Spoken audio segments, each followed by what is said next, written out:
This week has been the realisation that the summer holiday is over. We still have next week off, but after that, it is time to return to the four blank walls of a dance studio. I'm very sad that it's over, but I'm also coming to a place of peace. I don't think that I could actually physically maintain the level of mental unrest that I was experiencing, so I think I'm just like overcoming it by essentially immersion therapy. But I do feel a lot better now than I did like even a week ago. I'm starting to accept that my freedom will be gone. The sunlight is going to appear less and less as the month of September continues, but I'm feeling like I can embrace autumn and get a bit cozy. I'm looking forward to burning my candles, and I'm enjoying wearing jumpers again. I guess I just wanted to reflect a bit on the stuff that's cropped up for me this summer, because it's been 3 months. Even though it doesn't feel like that long, it has been a while. Last year too, but especially this year, it really just allowed me to have a big reset, think about a lot of stuff, as well as like being able to go back to work. Not just to literally be able to fund myself next year, but just to have a bit of normal life. And I still had lots of time relaxing, enjoying myself, spending time with my loved ones and on my own. When the summer first started, I had not been on my own for so fucking long. It felt like I hadn't relaxed or had any downtime for a while. So I was just like not able to be a good person, because I was literally clawing my eyes out to just ignore everyone for a week. Really enjoyed having a bit of time on my own. And then when I came back to spending time with people, I went home a couple of times, I went back to my partner's home a couple of times, started hanging out with friends here, my friends from back home. I appreciated all those moments so much more because I'd kind of re-energized myself.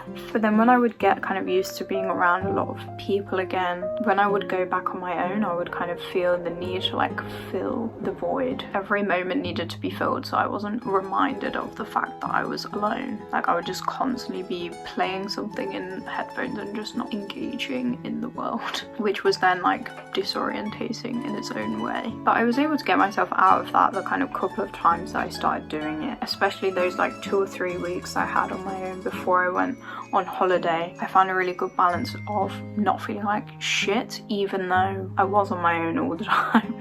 I feel so much closer with my friends now. Over the summer I was able to bond, especially with 2 of my friends that are here, and that's just been so lovely because that's something I always struggle to do. Cross the barrier to being close with someone feels like a very big deal to me, but I feel a lot more comfortable with myself now because of that, just knowing that they know a lot more about me than they did and they still like me. Let's get the other kind of deep one out of the way. My relationship to education. This came up for me a couple of months before the summer when I like massively burnt out and I started doing badly in my course for probably the first time in my life, really. I don't think I've ever done badly in an education setting. I've done worse than I hoped or that I expected, but I was doing like objectively badly, like the worst grades I've ever seen in my life, and I felt personally attacked. I didn't really resolve that properly at the time, so then when the summer came and I was finally completely removed from education and I was thriving, obviously it came back up. I just really felt like I'd put in so much work and energy over my whole life into school, because that is where I received all the validation for my existence. And I felt, to be quite honest, the best word to describe is betrayed. I felt betrayed. It sounds so stupid, but yeah, I was actually really hurting, and that was a very painful one for me, especially because I really thought that I had already dealt with this because I'd kind of realised that I was a number in school when I went to university once before and I dropped out. But this round was the nail in the coffin for me. It doesn't matter what subject you're doing, it doesn't matter what institution you're at, how prestigious the place is, how old you are, how dedicated you are, how much work you put in. Even if you ask for help and say that you're struggling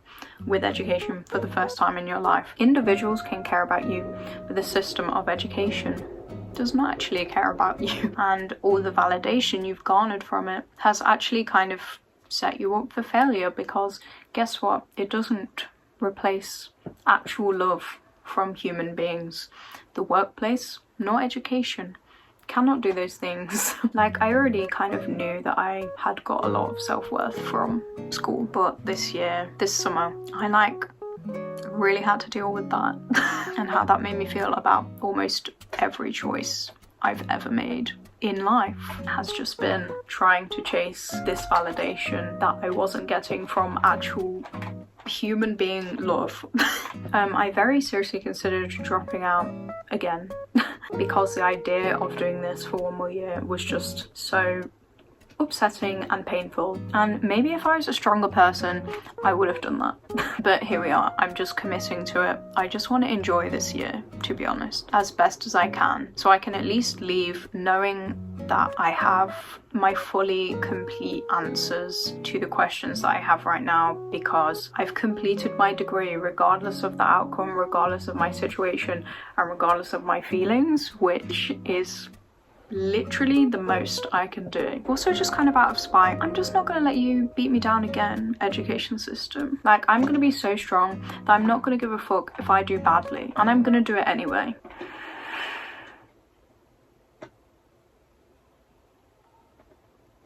No, but I do actually feel more at peace with it now than I did, thankfully. Probably won't be resolved until I can go into therapy, but definitely way more processed than a few months ago.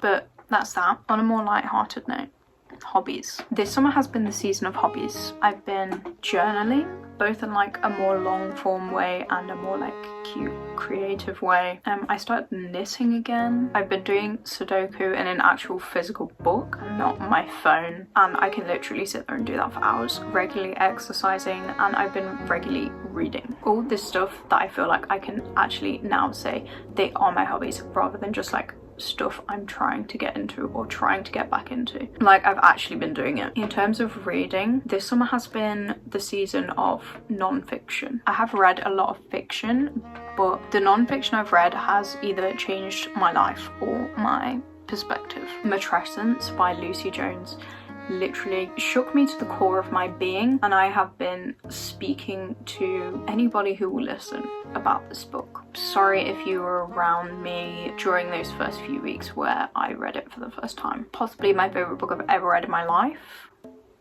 Just saying. I think every human being, I was about to say, or every human being who like wants to be a parent or knows someone who's a parent, we all know someone who's a parent because we are all children and we all have caregivers / we have experienced care being given to us. So I just think everyone should read that book because in some way it is relevant to every single person's life, not just parents or people who want to be a parent. But if you are either of those things, you definitely should read the book. And I literally just finished yesterday Smoke Gets in Your Eyes by Caitlin Doughty. Sorry, I don't know. I genuinely just feel like I'm a calmer person after reading that, because I'm just like, I will die and that's fine, and that just makes life so much more chill because it's not that deep. And also, why do we have no death culture in the UK? Like, it's actually kind of disturbing when you think about it, and stuff that I would have like either found gross before or like judged someone for doing, like touching a corpse or keeping locks of hair or like using their ashes for something, like making it into jewelry. I don't know, like I've actually changed my feelings on, because I'm just like, why do I feel that way actually? Oh, it's because we ignore death as a society. Okay, great. That's not my inherent belief, that's just something I've been taught to feel, so I'm okay letting that go. Actually, it was a very eye-opening book, very reassuring, but also like very informative about the death industry and how we should probably have some death rituals. And I'm just like, how can I incorporate that into my life in a way that hopefully does not make people think that I'm insane? That's society telling us that death is weird when it's actually not, because we're all gonna die. Newsflash. I've just realised that one of those books is about birth and bringing new life, and one of those books is about death and the end of life. And those are the two most impactful things that I have read this whole year. If not just because they both speak to the inherent human condition that we are born and we will die. And knowing more about those two things has genuinely changed me as a person. I'm trying really hard not to be cringe, but I just think that people should read those two things. If not specifically those two things, just to inform yourself more about that kind of stuff. I don't know. And exercise, I feel so good about my exercise at the moment. I've been running every other day and I've like solidified my own personal yoga routine. I hesitate to call it yoga because I don't actually know that much about yoga itself, but I just like the stretches and they work for me, and the running just makes me feel so fucking good. When I was like 17, 18, I used to run 3 times a week, and I swear to God, I've never felt so good in my life. I've been constantly chasing that high ever since. I can't really afford the gym this year with the amount of time that I don't have to go. I just really fucking hope that I can keep running even as it starts to get a lot darker outside. That's the only issue, is that when it starts getting dark at like 4 fucking p.m, it's kind of a bit unsafe to be out running in the park. There's no street lights, so I can't really run there. Also, my motivation will just not be there. I do not thrive in the darker months, but setting myself up for success at the moment because I've just been sticking at it, so I hope I can see that through. It just feels great. I like instantly notice that my mood improves, my stamina improves, I feel more confident. I care less about my body image, even though nothing's really changed about my body, I just think about it less. I feel less sluggish, I'm so much more awake. Honestly, it just flips a switch for me. I'm like a different person when I'm running regularly, and I know that's just so millennial.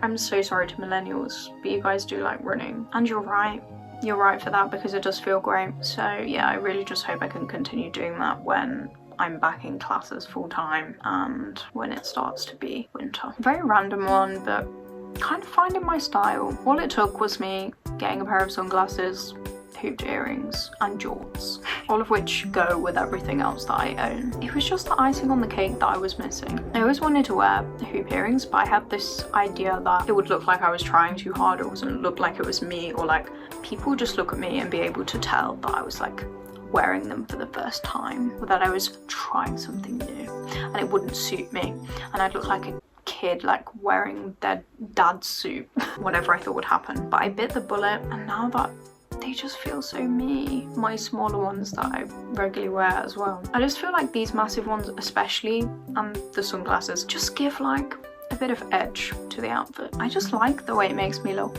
I don't think I had enough edge before this, especially with my not very edgy hair and my fringe. I just look too soft, and I feel like people misjudged me. But now I've gone from looking like I'm about to do PE to kind of brat girl summer. It's amazing what an accessory can do.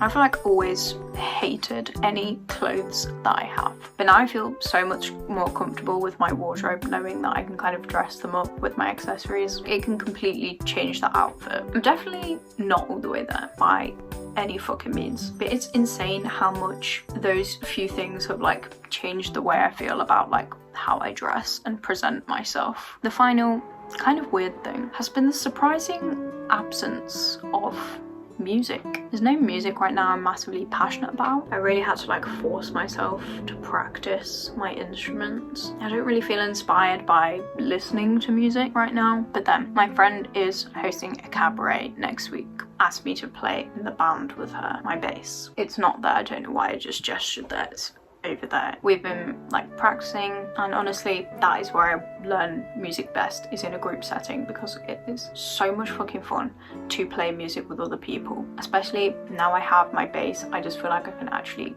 contribute to something, and it is literally the best feeling in the world when you're just fucking jamming and it sounds sick and you just know what you're doing. It's like it gives me songs to work on and it just motivates me to play. I just left our rehearsal the other day feeling so good. That is what I have enjoyed the most about these past 2 years. This past year especially, is doing band on my bass guitar. I have thrived. It's been so much fun, and that was just exactly what I needed when I was feeling a bit in a rut about music and playing. I just don't like doing it on my own. I like now to be doing music with other people, whereas before it used to be a solitary experience where I would just write music on my own and not show people because I didn't know anything about music, and I didn't want people to realise that and call me a fraud. Now that I play my bass, I have so much fun, and that's all I want to spend my time doing. So I guess I just gotta keep playing in a band if anyone wants to have me. Don't you just dream of having like an amateur in your professional band? But yeah, that's my ramble. Summer is over, and that's okay. I mean, it's not literally over, there's another week and 2 days. I'm like slowly coming out of the summer mindset, which is good, because hopefully then the day that I do go back, it's not going to hit me like a ton of bricks. I mean, it still could. I am actually going to go practice for that band now.